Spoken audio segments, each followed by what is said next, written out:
दोस्तों आज हम बात करेंगे एक सीरीज के बारे में जिसका नाम है ब्यूटी। देखो यार, इसके पहले एपिसोड की शुरुआत फ्रांस में हो रहे एक बहुत ही शानदार और चमकती हुई फैशन शो से होती है, जहां पर मॉडल्स रैंप पर वॉक कर रही होती है। माहौल पूरी तरीके से ग्लैमर और स्टाइल से भरा होता है, जिसमें एक सुपर मॉडल की तबीयत अचानक से खराब हो जाती है, जिससे कि उसका स्किन जलने लगता है और उसे बहुत तेज खुजली होने लगती है अपनी स्किन पर, जिसकी वजह से उसे बहुत ज्यादा प्यास लग जाती है। इसी दौरान उसकी नजर भीड़ में बैठी पानी पी रही एक औरत पर पड़ती है। तभी ये सुपर मॉडल बिना कुछ सोचे समझे बीच शो से छलांग लगाकर उस औरत के सामने पहुंच जाती है और उसका पानी बोतल उसके हाथों से छीन कर पीने लगती है। पानी पीकर वो सुपर मॉडल उस औरत का गर्दन तोड़कर उसे मार देती है। अचानक से वहाँ का मंजर एक खौफनाक मोड़ ले लेता है। ऐसे ही वो वहाँ मौजूद बाकी के मेहमानों पर भी हमला करना शुरू कर देती है और उसका रवैया देखकर ऐसा लगता है जैसे कि वो किसी जुनून में सवार है। उसकी सबसे अजीब हरकत ये होती है कि वो पागलपन की हद तक सिर्फ पानी ही पीने की कोशिश करती रहती है, जैसे उसके अंदर कोई आग लगी हो जो कि बुझने का नाम ही नहीं ले रही है। इस हंगामे के बाद वो बाहर की तरफ भागती है, जहाँ पर उसे मीडिया वाले घेर लेते हैं, क्योंकि वो एक सुपर मॉडल जो होती है। और तभी वहाँ पर वो मॉडल उनके हाथों से कैमरा छीन लेती है और वो उससे उन्हें मारकर सड़क तक पहुंच जाती है, जहाँ पर वो जबरदस्ती एक मोटरसाइकिल छीन कर चुरा लेती है और उस पर बैठकर वहाँ से भागने लगती है। वो बिंदास बिना किसी सेफ्टी के पूरी लापरवाही और तेजी से बाइक चला रही होती है, जिससे जल्दी ही उसका एक भयंकर एक्सीडेंट हो जाता है। इस हादसे में वो बुरी तरीके से जख्मी हो जाती है। इसमें उसका एक हाथ और दोनों पैर बुरी तरीके से टूट जाते हैं, लेकिन बावजूद इसके वो उठकर चलने लगती है। उसकी हालत देखकर ऐसा लगता है कि जैसे उसे दर्द फील ही नहीं हो रहा है। जख्मी होने के बावजूद वो किसी तरह घसीटते हुए करीबी रेस्टोरेंट के अंदर पहुंचती है। वो वहां जाकर पानी पीने लगती है। तभी अचानक से एक वेटर उसके इस हाल के बारे में उससे पूछ लेती है, तो वो सुपर मॉडल अपना आपा खोकर उस वेटर को मार देती है और इसी के साथ जो कोई भी उसे रोकने की कोशिशें करता है वो उस पर भी हमला कर देती है जानलेवा। इसके बाद वो टॉयलेट के अंदर जाकर टॉयलेट के पानी से मुंह धोने लगती है, क्योंकि उसकी स्किन बहुत तेजी से जल रही थी। जैसे ही उसके चेहरे पर पानी पड़ता है तो उसके चेहरे से धुआं उठने लगता है। उसको देखकर साफ पता चल रहा था कि उसके शरीर के अंदर कुछ बहुत गलत हो रहा है। वो अंदर से जल रही है, तड़प रही है, उसका जिस्म तप रहा है और उसकी त्वचा स्किन लाल पड़ चुकी है पूरी तरीके से, और पसीने के साथ साथ उसे पीड़ भी हो रही है, यानी कि उसकी स्किन उतर रही है। इसके बाद वो सुपर मॉडल वॉशरूम से बाहर निकलती है। जैसे ही वो बाहर निकलती है उसके सामने एक पुलिस वाला खड़ा होता है, जो कि उस पर गोली चला देता है। लेकिन वो सुपर मॉडल इतनी ताकतवर और खतरनाक हो चुकी थी कि वो उस ऑफिसर को वहीं पर मार डालती है। इसके बाद वो रेस्टोरेंट से बाहर निकलती है, जहाँ पर तब चारों ओर से पुलिस वाले उसे घेर चुके होते हैं। वो उसे टेररिस्ट समझ रहे होते हैं। एक पुलिस वाला थोड़ा आगे जाकर कहता है कि मेरे इशारा करते ही सभी इस पर गोलियां चलाएंगे, लेकिन इससे पहले कि पुलिस वाले कुछ कर पाते वो सुपर मॉडल अचानक ही फट जाती है और उसके चिथड़े उड़ जाते हैं। खून और मांस का एक ढेर वहां पर बिखर कर रह जाता है और उसके लोथड़े पुलिस वालों पर आकर गिरते हैं। इस भयानक घटना के बाद कहानी पेरिस की तरफ शिफ्ट होती है, जहाँ पर हम एक कपल देखते हैं, कूपर और जॉर्डन। दोनों एक होटल के कमरे में इंटीमेट हो रहे होते हैं। इसके बाद दोनों में कुछ पर्सनल बातें होती है, जिसके बाद हमें पता चलता है कि ये दोनों FBI के एजेंट्स हैं। दोनों एक दूसरे के पार्टनर्स भी है और साथ ही इनके बीच में एक कैजुअल रिलेशनशिप भी है। जॉर्डन कूपर को याद दिलाती है कि वो सिर्फ कैजुअल सेक्स पार्टनर्स है और उनके बीच में कोई भी सीरियस रिलेशनशिप नहीं है। उनकी बातें जॉर्डन की नई ब्रेस्ट इम्प्लांट्स की तरफ मुड़ती है और वो उसी टॉपिक पर बात कर रहे होते हैं। जॉर्डन एक्सेप्ट करती है कि सर्जरी के बाद वो खुद को ज्यादा कॉन्फिडेंट यानी कि आत्मविश्वासी फील कर रही थी। फिर जॉर्डन बात का रुख बदलते हुए कूपर की पिछली डेट के बारे में पूछती है। कूपर बताता है कि वो डेट कुछ खास नहीं रही, क्योंकि उस महिला ने कूपर के दांतों को लेकर कुछ अजीब टिप्पणी की थी, कमेंट्स पास किए थे और उसे दांत ठीक कराने की सलाह भी दी थी। जॉर्डन को उसकी ये बातें सुनकर हैरानी होती है कि कूपर इतना कॉन्फिडेंट कैसे है। उसे ऐसी रूढ़ी बातों से कोई भी फर्क नहीं पड़ता था। कूपर अपने इस कॉन्फिडेंस का क्रेडिट किंसुगी के आर्ट्स को देता है। वो बताता है कि जब वो मिलिट्री में था तब एक किंसुगी मास्टर ने उसे सिखाया था कि कमियों को और इम्परफेक्शंस को छुपाने के बजाय उन्हें एक्सेप्ट कर लेना चाहिए। जैसे कि टूटे हुए बर्तन को सोने से जोड़ा जाता है ताकि वो और भी सुंदर दिखे। अगली सुबह दोनों FBI एजेंट्स अपने ऑफिस पहुंचते हैं। हालांकि रात भर पार्टी करने की वजह से जॉर्डन को थोड़ा पछतावा हो रहा होता है। ऑफिस में जाने के बाद कूपर जॉर्डन को फ्रांस में हुए उस हादसे के बारे में बताती है और उन्हें ये भी बताती है कि ये हादसा सिर्फ फ्रांस में ही नहीं बल्कि लंदन, बर्लिन और भी कई जगहों पर हुआ है और ये तीनों हादसे एक दूसरे से बहुत ज्यादा मेल खाते हैं। जिसके बाद जॉर्डन और कूपर ऑटोप्सी वाली के पास जाते हैं, ये जानने के लिए कि आखिर वो लड़की अपने आप कैसे फट गई। जिस पर ऑटोप्सी करने वाली डॉक्टर उसे कहती है कि वो खुद भी नहीं समझ पा रही कि उसने खुद को अंदर से कैसे आग लगाई, क्योंकि इसकी बॉडी अभी तक जल रही थी। जिस पर ज्यादा पानी पीना या फिर अंदर से इतना टेम्परेचर हाई होना, ये सारे क्वेश्चंस क्रिएट हो जाते हैं। ऑफिस में इनकी मुलाकात विंसेंट नाम के बंदे से होती है, जिसे कि जॉर्डन बिना वक्त गवाए कैट वॉक पर हुए उस खौफनाक हादसे की गंभीरता के बारे में बताती है। जिस पर विंसेंट उन्हें बताता है कि पिछले कुछ महीनों में लंदन और बर्लिन में भी बिल्कुल ऐसे ही हादसे हुए हैं जहाँ पर लोग अचानक से फट गए थे। इन्हें फॉरेंसिक टीम से कुछ चौंका देने वाली खबरें भी मिलती है। इन्हें इनके असली नाम, काम और जाति के बारे में जानकारी मिलती है जिनकी मौत हो चुकी है। जिनमें इंटरेस्टिंग बात तो ये थी कि सबकी मौत एक ही तरीके से हुई है, और इसमें और भी ज्यादा इंटरेस्टिंग बात तो ये थी कि ये सारे के सारे मॉडल्स थे। और उससे भी ज्यादा अजीब बात ये होती है कि जब भी वे उनके पुराने फोटो को देखते हैं, जब ये लोग मॉडल्स नहीं हुआ करते थे, वो फोटो बिल्कुल ही अलग थे, एकदम ऑपोजिट। देखकर पहचानना मुश्किल हो जाता था कि भाई ये बंदा मॉडल भी बन सकता है। उनको देखकर यही लग रहा होता है कि ये लोग सेम है क्या, सच में? तो क्या उन्होंने प्लास्टिक सर्जरी करवाई थी? पर भाई प्लास्टिक सर्जरी से भी कोई इतना तो नहीं बदल, तो फिर आखिर ये क्या है? और साथ में उन्हें ये भी पता चलता है कि ये मॉडल्स होने के बावजूद सोशल मीडिया पर मौजूद नहीं थे। आखिर कौन सा ऐसा मॉडल होगा जो शायद सोशल मीडिया पर मौजूद नहीं होगा, क्योंकि मॉडल्स की आधी इनकम तो उनके सोशल मीडिया मार्केटिंग से ही होती है ना। तो फिर ये सब ऐसे क्यों जी रहे थे? और 2 साल पहले जब इन्होंने मॉडलिंग करना स्टार्ट किया था, तब से इन्होंने अपनी फैमिली और दोस्तों से मिलना जुलना कम्प्लीटली बंद कर दिया था। हालांकि एजेंसीज को लगता है कि ये कोई आतंकवादी हमला बिल्कुल भी नहीं थी, लेकिन उनके पास इस बात का कोई जवाब भी नहीं था कि आखिर किस वजह से ये लोग एक्सप्लोड हो रहे थे। ये मामला अब इंटरनेशनल लेवल पर एक मिस्ट्री बन चुका था। ये सब कुछ देखकर कूपर कहता है कि ये केस बहुत बड़ा है, इसके लिए ज्यादा सोर्सेस चाहिए हमें और ज्यादा रिसर्च भी। फिर उन्हें इटली वेनिस में भेजा जाता है, क्योंकि वहाँ पर भी कुछ मॉडल्स की सेम तरीके से मौत हो गई थी, जिससे इन्हें इतना तो पता चल चुका था कि ये किसी तरह का फ्रैंकेस्टाइन वायरस है जो कि लैब में बनाया गया है। लेकिन इसके ओरिजिन के बारे में इनको कोई भी जानकारी नहीं है, ये आखिर क्या चीज है। पर इटली में मारी गई मॉडल से इस चीज के कुछ सैंपल्स इन्हें मिल जाते हैं, जिससे कि अब इस पर रिसर्च की जा सकती है कि आखिर ये क्या बला है। इसी दौरान कहानी जर्सी शिफ्ट होती है, जहाँ पर हमें जेरेमी नाम के एक मोटापे से पीड़ित आदमी से मिलवाया जाता है, जो कि अपनी माँ के साथ रहता है। जेरेमी की जिंदगी काफी मायूस और अकेलेपन से भरी हुई है। वो ज्यादातर वक्त अपने बेसमेंट में अकेला रहता है और अश्लील वीडियोस देखने में बिजी रहता है। उसकी जिंदगी में तब एक नया मोड़ आ जाता है जब एक सेक्स चैट रूम में एक महिला उससे पैसे लेकर उसे ठग कर ऑफलाइन होकर एक अमीर क्लाइंट के पास चली जाती है, जिससे कि जेरेमी को बहुत बेइज्जती टाइप फील होता है। तो उस लड़के की माँ दिखाई जाती है, जो कि उसे काम के बारे में सजेशन कर रही होती है, जिस पर वो अपनी माँ से कहता है कि उसे एक अच्छा काम मिल चुका है, अब वो वहाँ पर जाएगा उसे देखने। लेकिन उसकी माँ बार बार उसे समझा रही होती है, जिस पर वो गुस्सा हो जाता है। फिर हम उसे नशा करता हुआ देखते हैं। उसके पास एक पार्सल होता है जिस पर पीनस बड़ा करने के बारे में कुछ लिखा होता है। वो उसका इस्तेमाल करता है, लेकिन उसका रिजल्ट उल्टा पड़ जाता है। वो ऑनलाइन उन लोगों से कांटेक्ट करता है जिन्होंने उसे ये प्रोडक्ट रिकमेंड किया था। वो उनसे कंप्लेन करता है, रोता है और कहता है कि मेरी लाइफ जो है वो बस खत्म है। बाद में उसे एक म्यूचुअल फ्रेंड से एक डायरेक्ट मैसेज आता है, जो कि उसे एक खास नंबर पर कॉल करने की सजेशंस देता है, और इस दौरान वो बताता है कि ये तेरी जिंदगी बदल कर रख देगा। वो इस नंबर पर कांटेक्ट करता है तो उसे एक जगह पर बुलाया जाता है जिस पर NW लिखा होता है। वहाँ पर वो एक आदमी से मिलता है। पहले वो आदमी उससे पूछता है कि तुम्हें हमारे बारे में कहाँ से पता चला, वगैरह वगैरह। फिर वो उसे कहता है कि तुम्हारे अंदर कुछ हड्डियां हैं जिन्होंने तुझे बदसूरत बनाया हुआ है, और चैड इसी चीज पर काम करता है। वो हड्डियों को तोड़कर किसी को भी खूबसूरत बना सकता है। इसके बाद वापस से सीन शिफ्ट होता है पेरिस में, जहाँ पर कूपर और जॉर्डन मॉर्ग में जाते हैं ताकि मेडिकल एग्जामिनर की रिपोर्ट देख सके। मेडिकल एग्जामिनर उन्हें हाल ही में हुई इस घटना के विक्टिम के अवशेष दिखाती है, यानी कि बॉडी पार्ट्स वगैरह दिखाती है। दोनों एजेंट्स ये देखकर दंग रह जाते हैं कि विक्टिम का पूरा शरीर पिघल चुका है, लिक्विफाइड, और मौत के इतनी देर बाद भी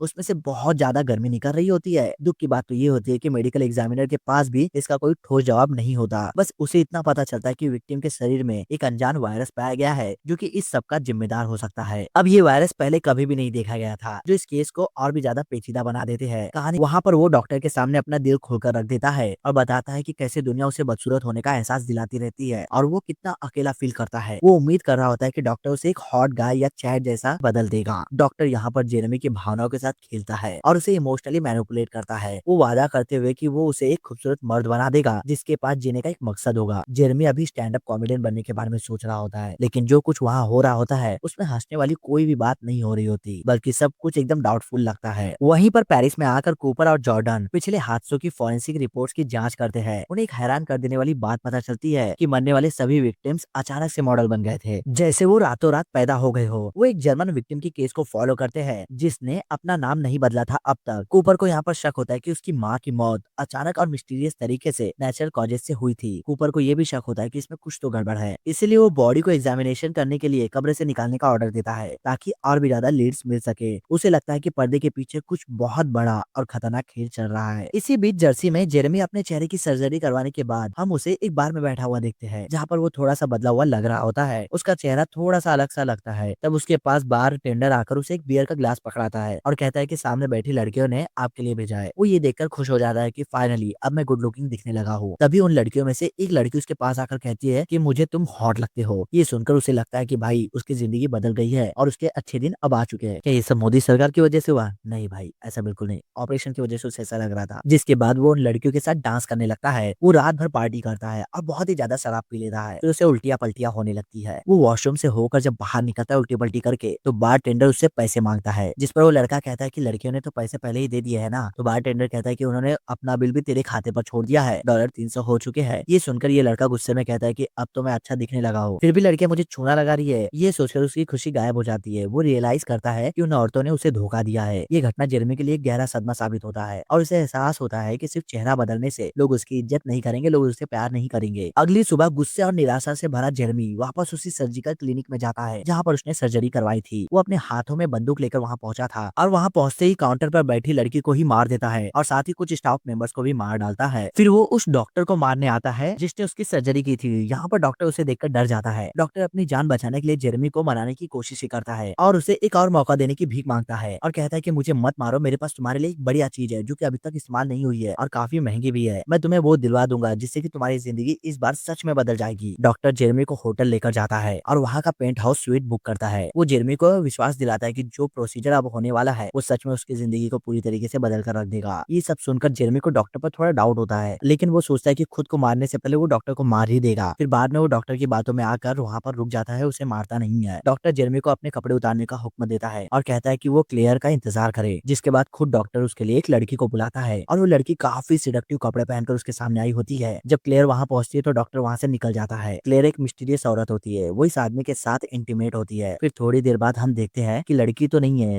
लेकिन अगली सुबह जब जेरेमी जागता है तो उसे बहुत तेज बुखार होता है। उसके साथ उसके फेस पर बहुत सारा पसीना भी आ रहा होता है। वो उठने की कोशिशें भी करता है पर वो उठ नहीं पाता, जिससे वो बहुत कमजोर हो चुका है। तो ये रूम सर्विस पर फोन करके पानी और थर्मामीटर मंगवाता है। फिर हम देखते हैं कि इसने लगभग 3 ट्रॉलियां पानी के पी ली होती है, लेकिन गर्मी तब भी इसे नहीं छोड़ रही होती। उसे अब एक ऐसी प्यास लग चुकी थी जो किसी तरह से नहीं बुझ रही थी, बिल्कुल वैसा ही प्यास जैसे कि उस पहली वाली सुपर मॉडल को लगी थी। फिर जेरेमी थर्मामीटर से अपना बॉडी टेम्परेचर चेक करता है जो लगभग 1000 से भी ज्यादा का हो गया था। फिर अचानक उसे दौरे पड़ने लगते हैं जिसमें कि उसकी हड्डियां टूटने लगती है। उसके मुंह से एक्स्ट्रा गोश्त निकलना शुरू हो जाता है। आखिर में उसके बॉडी का ऊपरी हिस्सा पूरी तरीके से गल जाता है और अंदर से एक आदमी निकलता है। और जब ये आदमी शीशे के पास जाकर खुद को देखता है जो कि टोटली एक अलग ही शख्सियत बन चुका था। ये सब देखकर वो हैरान होने की बजाय खुश हो जाता है क्योंकि अब वो एक टिपिकल अल्फा मेल जैसा दिख रहा था, जैसा कि वो हमेशा से बनना चाहता था। वहीं पर दूसरी तरफ पेरिस में कूपर और जॉर्डन को उस अनजान वायरस के जीनोम रिजल्ट्स मिल जाते हैं। उन्हें पता चलता है कि ये वायरस सिर्फ बॉडी फ्लूइड्स के जरिए ही बॉडी में फैलता है। उनके बॉस का मानना है कि ये वायरस कुदरती नहीं है बल्कि मैन मेड है, यानी कि इंसान का बनाया हुआ, क्योंकि इसकी सीक्वेंसिंग किसी फ्रैंकेस्टीन जैसी लगती है जो कि नेचर के खिलाफ है। मामले की गंभीरता को देखते हुए उनका बॉस उन्हें वेनिस भेजता है। वहाँ पर इन्हें खबर मिलती है कि एक इटालियन मॉडल की मौत भी इसी वायरस से हुई है। अब यहाँ पर आने के बाद इन्हें ये पता चल जाता है कि ये ग्लोबल लेवल का थ्रेट है और इसके पीछे कोई बहुत बड़ी साजिश है जो कि लोगों को खूबसूरती का लालच देकर उन्हें मौत के मुंह में धकेल रही है। और यहीं पर ये एपिसोड एंड हो जाता है।